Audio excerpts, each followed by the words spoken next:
Tornadus Therian has been proving me right the last few weeks. In key situations, Hurricane has either missed and we have either lost or been put into extremely risky scenarios. Terra was supposed to make this Pokemon good. I guess you live and die by the Hurricane either way. Tornadus Therian will continue to be the focal point of our offense this week in the BBR against Q the Costa Rican, looking to go 2-1 and show the world why the Nasty Plot Tornadus Therian sets are so dominant in Scarlet and Violet. Q's team has many of Scarlet and Violet Draft League's biggest threats. Teal Mask Terra Ogerpon is almost always going to be the fastest Pokemon on the field with the Embody Aspect ability, dealing powerful Terra boosted Ivy Cudgels backed up by a great speed stat. Garchomp was his second pick, which with Sword Stance and Skill Shot could put an unstoppable offensive pressure on any team. Then there is Ribombee, which on the face doesn't seem like the most threatening Pokemon with our child on there to take it on, but it is a massive problem. We don't have hazard removal, which means Sticky Webs can really put our team in a bad spot. This is going to force our team to run heavy duty boots even more than normal, the only way to create consistent lines where we can outspeed our opponent's team. Tornadus Therian is our lead this week, with Terra Dragon, allowing it to be a lockdown check for Teal Mask Ogerpon. Dragon Terra also gives us access to Dragon Terra Blast, a typing that Q's team struggles to switch into consistently, especially with Ribombee being weak to flying. Focus Blast is our final coverage move as it allows us to kill Q's entire team at +2, giving some spikes damage along the way. We haven't had to deviate much from the Nasty Plot plan with Tornadus Therian all season, and that just goes to show how powerful of a threat it can be in every matchup. Samurott Hisui is running its standard heavy duty boot set this week, forcing up spikes with Ceaseless Edge early and often. Our opponent does have a Rapid Spinner this week in Hitmontop, one that is especially good at switching into our Samurott Hisui though. We will want to prioritize using knockoff with our Samurott in this game, removing any potential Rocky helmets on Q's team. Sucker Punch is our flex slot, allowing us to pick off Teal Mask Ogerpon or Garchomp with priority. After spikes, our Chaladon is the next big piece to the offensive puzzle for enabling our Nasty Plot Tornadus Therian endgame. Q's team has limited answers to the Dragon Stab, with Ribombee being weak to Flash Cannon and Heatran being threatened by Earthquake as we go mixed for the week. As you can probably tell, and will be the case, we are running all heavy duty boots this week as a result of the aforementioned Ribombee. This is especially important for our Chaladon, allowing us to outspeed Modest Heatran and kill with an Earthquake after Spike and some chip from Draco Meteor. With Garchomp and Moltres Galar both being potential setup threats this week, we need Screamtail with Fast Encore to keep both of these Pokemon in check. Given that we have to run all heavy duty boots this week, we don't have access to a Choice Scarfer to outpace Garchomp at +1, meaning that our Screamtail is extremely important for preventing Scale Shot from getting out of hand. Nasty Plot Moltres is a similar issue, with my team struggling to switch into the Pokemon at +2. Protect and Wish allows us to keep our HP high, taking Fire Harass from Moltres Galar, while Ice Beam allows us to pressure both the Garchomp and Moltres Galar offensively. Crocodile is added to the team next, giving us a Dark Resist from Moltres Galar and a consistent way to pressure the Heatran offensively. Given how good Heatran is, there will be plenty of turns with this Pokemon on the field, creating free turns through Earthquake pressure. This makes it the perfect stealth rocker on this build. Knockoff is on the set for the same reason as Samurott Hisui, looking to remove Rocky Helmet from the Hitmontop. Earthquake and Stone Edge round out the set, with Earthquake being a great stab to use and Stone Edge to deal super effective damage to the Moltres Galar. Sableye joins the team for the first time this season to block Rapid Spin, keeping up our hazards for the entire game. Our team struggles a lot with Pokemon like Heatran, meaning that forcing it into taking damage consistently on switch-in is our best way to handle it going into the long game. It can also fit up a number of other roles too, with Encore allowing us to counter any potential setup turns from Slowbro Galar or Garchomp, Will-O-Wisp to burn threatening offensive Pokemon like the Garchomp or the Ogerpon, and Recover to perform these roles while keeping its HP high.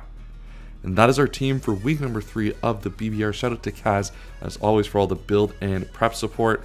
Let's get right into the battle. As I said, our lead is going to be Tornadus Therian in this battle. Our opponent has brought Teal Mask Ogerpon, Garchomp, Rotom Wash, Hitmontop, Heatran, and Slowbro Galar. The Slowbro is Terra Fighting, and obviously the Teal Mask Ogerpon is Terra Grass.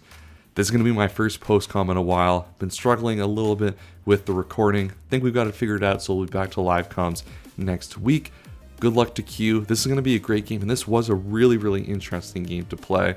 A lot of things for me to take a look on after this one in terms of how I play.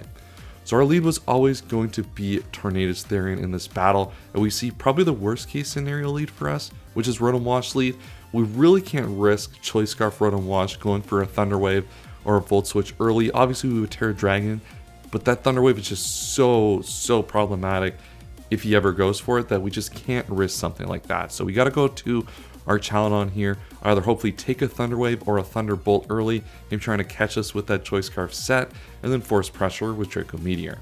Unfortunately, when we get Volt Switched on, that's a free turn for Garchomp. Garchomp just super free against our Chalanon. Obviously, you know, he could scout for something like a Shukaberry, but that's never really going to happen, especially when he reveals to be Choice Band Garchomp. So our switch in, which is Screamtail, now really not a switch in anymore. We got to be really mindful of that Pokemon the rest of this battle. Now we do get a free turn here into Tornadus Therian. Our opponent has given us that, and we get a double right back out here into our Chalanon. My goal with this was to catch the Rotom Wash here on the switch, because that gives me a free Draco turn, and then if he goes into Heatran after the fact, a free Earthquake. Depending on the calcs, I might not need a Spike. There's a good chance I don't need a Spike. I calculated for that and thought about that in the builder, and he brings the Heatran out, and we can't really risk staying in now because the Earthquake doesn't kill most of the sets that we expect to see, and we just go into Samurott Hisui, and our opponent, Key the Cost Ring, gets those rocks up. Rocks, kind of the expected play. You would think at this point, you know, obviously he's forcing a switch once he gets his rocks up early. Luckily for me, I got all of the heavy duty boots. Now it's time for me to start enacting my game plan, which is to get up my entry hazards. I need to start putting some pressure on that Heatran. It's already gotten so much pressure and so much value coming in just a few times already. So this Spike is going to help put some pressure on that HP. We see the Rocky Helmet set that we were really expecting. Obviously, the best way for him to punish the Ceaseless Edge from my Samurott. I'm going to go every time here into my Sableye. I need to block the Rapid Spin.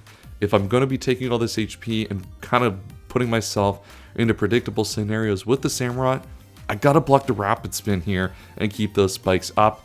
We see a big thing here though. We reveal leftovers on Heatran, which means we got two Pokemon we really need to prioritize knocking off. First and foremost, we got to knock off that Rocky Helmet. If you don't knock off that Rocky Helmet, we're just not going to be able to set up more than one Spike this battle. That's just going to be what it's going to be. Two, we're going to knock off this leftovers to really force the pressure up our Spikes. We switch in here into what I honestly thought was going to be a Magma Storm. That was the set we ran into in Mox a lot this week. Also, shout out to Diatite for the Mox support. Didn't shout him out earlier in the video. But it's Lava Plume, which is a little bit more risky because we risk a burn. But the real value of this Pokemon is getting the spikes up. That is where the damage that this Pokemon is going to deal. We do take the knockoff here because either he's going Hitmontop or he's staying in. Either way, we're getting an item here, and that is all that matters in this spot. As I said, though, we're still always going out. We're always going out into Sableye. We need to keep this spike up. This spike is going to be crucial to this game plan. And this does create a predictable sequence for our opponent. You'll see here he goes to Rotom actually instead of Heatran, which is kind of good for me. I'm going to eat this Volt Switch. I decide eating this Volt Switch is going to make the most sense because what this will do is I can priority recover on a lot of things. It's terrifying Slowbro. So if I ever force the Slowbro to Terra, I get a lot of free recovery chances. And one, knockoff is actually just super powerful here. And looking at the Volt Switch damage, I actually incorrectly assumed it was Specs in the battle. But it's still very much an offensive set here, which is going to be really important for kind of determining what set it is going into the late game. As I said, the knockoff was super important onto this Pokemon, and we didn't get it on the Rotom Wash, but we got it on the Heatran, which means that this Pokemon is going to be struggling the rest of this battle with the spikes. We have to take the burn here, though. This was kind of the sequences we ran into with the Samurott. All Mox, all we've been prep is that it's going to have a limited shelf life, unfortunately, in this battle. It might not be able to pick up a KO, but if we can get up a couple hazards, then it's going to be huge. He goes into Slowbro Galar here, which was, wow, I was really surprised about this because I was like, well, I'm definitely going to just Ceaseless Edge again. He's probably going to switch into him on top. I want to at least get a spike up. And he went Slowbro. So maybe predicting a Razor Shell. And wow, what an unfortunate turn for me. It could have gotten so much damage off on that Pokemon. Could have got up that second spike. Could have been game-changing in this game. Now I go Crocodile here, which it's Terra Fighting. Seems a little bit counterintuitive. Well, that's kind of exactly what I'm going for here. Ogerpon hasn't hit the field once. And I want to take Terra off the table for that Pokemon, especially where something like Sableye actually does a decent job of walling any real potential sat that a Terra Fighting Slowbro Galar would be. So I'm thinking, let's go Crocodile, let's force the initiative, and let's actually get this Terra off. And if we can get off on the Slowbro Galar, what that really does here is make it so that I can win with Tornadus Therian from a wide variety of positions in this game. This also is a free recover turn. I'm able to get myself up back to full HP as he just goes for the Thunder Wave, a move I really can't switch in on that well. But we're starting to get some more information on this set, and it looks to just be kind of your standard defensive set. So maybe not any setup here. Good to note as we get further into the battle. Heatran comes out here though, kind of knowing that I'm a sitting duck here, not really accomplishing much. I go for the Encore here. I probably should have gone for the Encore on the T-Wave turn, just to force it in, get the recover off after, and not have gotten my Pokemon paralyzed. Kind of a tough decision because you would think the Encore would be predictable and he would go into Heatran. But it's just one of those things where it's like, yeah, T-Wave is pretty good on a Pokemon like Sableye, so definitely makes sense that Q was taking the initiative there to get that Pokemon paralyzed. We got to switch in Crook now. Like as I said, our Heatran switch-ins don't really exist long term in this battle. Heatran's got to take half of its HP to do anything this battle. Luckily for me, this Hitmontop with the Spike Up, if I had the second Spike Up, I'm like pretty sure this just kills after, you know, these 2 Earthquakes just kill. So that second Spike would have been even nicer here. Unfortunately, we're going to have to switch right back out into our Sableye to take this hit. He's going to double right back into this Heatran, man. Oh, these sequences would be so much nicer if I had the second Spike Up, if I had so much damage on that Slowbro Galar. But unfortunately, this is kind of where we're at. I got to withdraw my Pokemon again, and I'm thinking, it's like, oh, where do I go? What do I do here? I'll go to Screamtail this time, because when Screamtail's super low, and considering its Choice Band Garchomp, the percent chance that that's gonna wallet is pretty low at this point. So I just go for the Wish here. Now this was a pretty big misstep, I think, actually, when I review this battle after the fact. One of the things I actually could have done in this spot was I sack this Pokemon and I go into Crocodile because I want to get this Pokemon back to full HP and force a turn here against the Hitmontop to kill it. What I could have actually done was force this turn with the Torn. We know it's offensive Rotom, and Torn's pretty much picks up a kill here, given everything we know about the rest of his team, and then really starts to open up this end game. Now, Crocodile picks up a kill here too against a Hitmontop, but I would have been able to pick up progress against a more important Pokemon realistically to the end game like Rotom Wash, and then really start to put my opponent in a bad position. My opponent does now go into the Ogerpon, and this is, we got the lockdown answer for this. Tornadus Therian, while is endgame and is nasty plot, walls Ogerpon all day long. And you'll see here, this superpower comes out. That's a pretty big superpower. Going to do a decent amount of damage, but not going to matter as it does literally not as much as Regenerator here. So he forced a switch out. A lot of things he can go into here. Rotom is probably the most predictable of the Pokemon here. Though I'm still really concerned that this Pokemon is choice specs here at this point. And that was kind of my thinking of this set, is I miscalculated that Sableye damage, and that's where that's kind of going on in my head here. So I'm thinking, well, let's get the Terra off and let's get an attack going, because we want to put some offensive pressure, get a little bit of damage somewhere. I just go for the Dragon Blast Terra Blast, because if he goes Heatran, I should be able to 2K out with this Terra Blast anyway, especially after a Spike. And 2, it's my most consistent move to hit, so I hit about half the HP off the Rotom Wash. Wow, that's huge. Really, really important. And now we get into a really weird situation. I go Crook hard here. I know Hydro Pump is basically a non-option click. I was thinking it's going to be Trick, or it's going to be an electric move like a Thunder Wave, and I get a free turn here against Choice Rotom. It actually turned out to be Choice Scarf, so miscalc that one. Something I do a little bit too frequently, unfortunately. And this thing has a Choice Scarf though, which is a little bit interesting in the end game. We'll get to that as the turns go on though. But I take this as an opportunity to get in my Archaludon here, because that's my best way to really switch into this Pokemon. And now I have Archaludon in on Slowbro Galar as they make a double out. And this double, not really beneficial to me. This Terra Blast focus, or the Terran Focus Blast, is going to do way too much. So we got to get up out of there. Really want to see if I can find a position though to get a Draco Meteor with that Archaludon. That's going to be super huge if I can get that opportunity. And now they're going to switch out here. We're kind of getting into a little bit of an endgame scenario where a lot of these pieces are kind of awkward against each other. They go Heatran here on the Sableye. I just go for the knockoff, just trying to pick some damage off. This Pokemon is almost dead, but I can't risk taking a bunch of damage. I still feel like I need this Pokemon as a last ditch out to Garchomp as a way to switch into something like the Slowbro Galar to prevent it from doing anything crazy with the Terra. I have to go Crocodile here. In this situation, while I could have taken the opportunity with Torn earlier, to get that Pokemon pushing some offensive pressure. Getting this Crook actually to full HP was really crucial, and actually just removing Heatran. And that simplifies this endgame a lot. Heatran was one of the Pokemon that was the most difficult of all time to switch into for this team.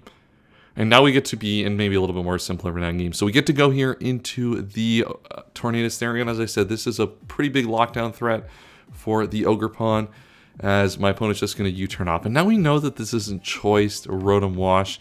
They're going to go here into Choice Man Garchomp. They know the calc here. I need more than this one spike of damage to live this for them. I need more than one spike of damage to kill this Pokemon. They know that, and I make probably a mistake here. I sack off the Archaludon, which I kind of was half expecting a Dragon move, honestly, but if I ever got this Pokemon in for free, it was a kill. I was picking a Pokemon off here, and I lose that opportunity. If I sack something like the Sableye, or hell, if I even sack something like the Crocodile, I'm able to put myself in a position where I can bring in Torn after the fact on the EQ, Terra Blast, Dragon, or even Nasty Plot, and start to put in a lot of offensive pressure. So a big mistake there.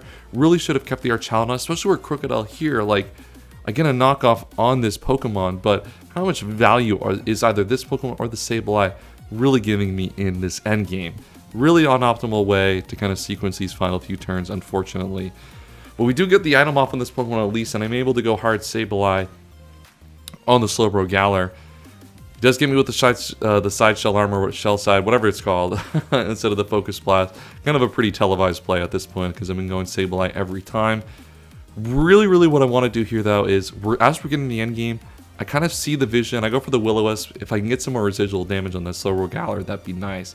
Especially where it's nowhere near in range after regen of +2 Terra Blast from Torn. I'm thinking it's like, how do I win this game? What is my sequence? Well, the way that I win this game is 1000%. I need to find an opportunity to Nasty Plot with this Tornadus Therian and to pick any of these Pokemon off. And I'm thinking, well, what is my best way to do that? Well, I can Nasty Plot now in front of Rotom. I really just need to figure out, does this Pokemon have a Hydro Pump? If this Pokemon has a Hydro Pump, we know its full moveset. Volt Switch, Thunderbolt, Hydro Pump, and Trick. I'll make a pretty aggressive switch here into the the Crocodile here, expecting the Thunderbolt or the T-Wave to come back out, and we get our Choice Scarf Crocodile back in here. And as I said, the problem is with this Pokemon, and why I think this was the sack, is this thing just can't make progress against something like the Slowbro Galar that's just sitting here on this battlefield. We're getting some spikes damage. I go for the knockoff again. I'm thinking like, man, it's like, what if I just get a knockoff on something random? I mean, he's going Slowbro Galar every time. I could have set up the Rocks there. Rocks actually was something I heavily considered at the time. That would have helped a little bit with the Garchomp calc if it was more bulky. But with it being Choice Band, I was thinking, it's like, that's not really a calc that I think matters much in this battle. We're kind of in this sequence, so we switch through the sequence a few times. He goes back into Rotom. Rotom is super low at this point. I just go for the recover to get my HP full, and I'm thinking, well, if I bait out the final move here, like this is what I'm trying to do. I'm trying to bait out this final move. I need to know this isn't T-Wave, right? Because if this isn't T-Wave, then like I can win the game in front of this Pokemon 100% of the time. And click Nasty Plot and just go for game. He shows Hydro Pump. I'm like, oh, okay, wow, perfect. That almost kills me, which would have been, I mean, maybe perfect. Doesn't really matter. As long as I die with this Pokemon in front of me, and I go for the Encore, and what this will do is force it to use Hydro Pump, and I can then set up the Terra Blast in front of the Rotom Wash here and go for game. Now, unfortunately, this means we got to hit a Hurricane against the Slowbro Galar. At this point, a +2 Terra Blast kills everything else. So, I guess probably, yeah, it should kill the Ogerpon. And even if it doesn't matter, because our set is designed to hold the Ogerpon back. No crit would ever kill us. My opponent goes into the Slowbro Galar. So the win con here for them is for me to miss the Hurricane and them to hit their Thunder Wave, and then we lose the battle. So let's see what happens. We go for the Nasty Plot. As I said, we could have had an opportunity to do this earlier, put more offensive pressure in this. This Pokemon misses again, man. I think like the two situations I missed on hacks this season, I think have been situations I could have played around. Definitely myself and mistakes, in my own play, but it's frustrating to. I knew this was going to happen, right? Like I told you at the start of the video, or the season, the draft analysis, I'm like, this guy is going to miss in every opportunity it can. And I just get paralyzed for good measure. You know why not? I mean, it doesn't matter. As soon as this Pokemon dies, I'm going to get picked off by the Choice Man Garchomp. But it's like, My own play has been a little bit suboptimal, I think, the last couple of weeks, really putting me at risk in some of these games.